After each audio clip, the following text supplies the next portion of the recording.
जीवन में केबे भी एते व्यस्त रहा उचित नुहे जे निजर लोक मैंने क्रोधित हुअंती एवं तुमे एते मुक्त होगा उचित नुहे जे तुमे सम्मान हराइब।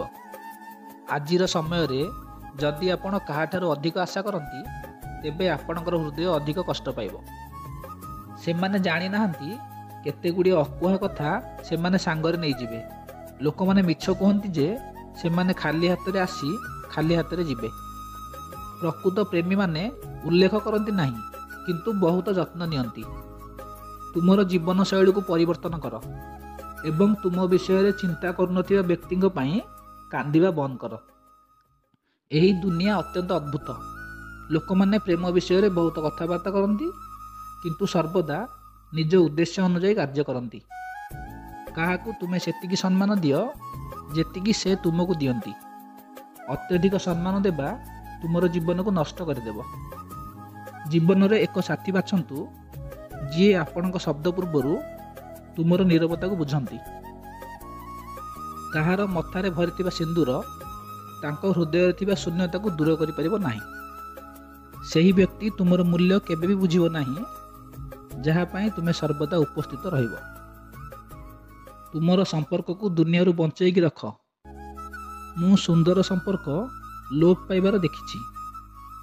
बुद्धिमान लोक माने प्रत्येक जिनिष उपरे कदापि क्रोध करती नहीं एवं जो माने प्रत्येक जिनिष उपरे क्रोध करती से माने बुद्धिमान नुहंती।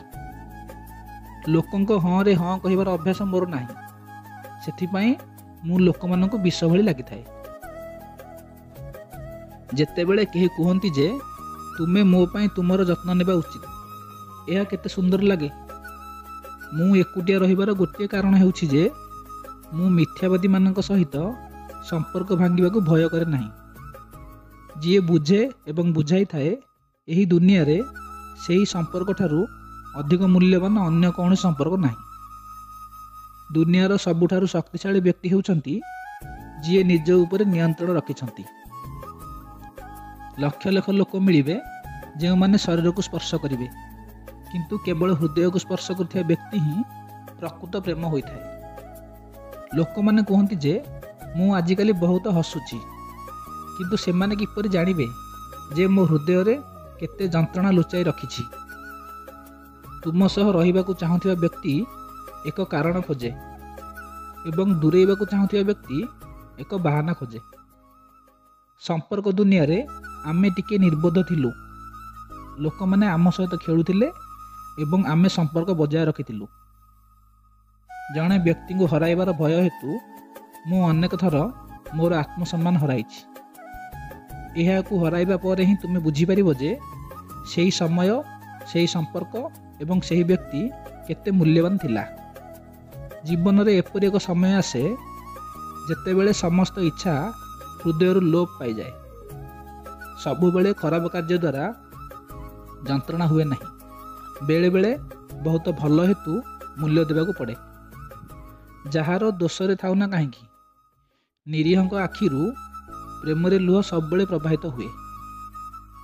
भंगा हृदय भंगा काच परी विपज्जनक होइथाए।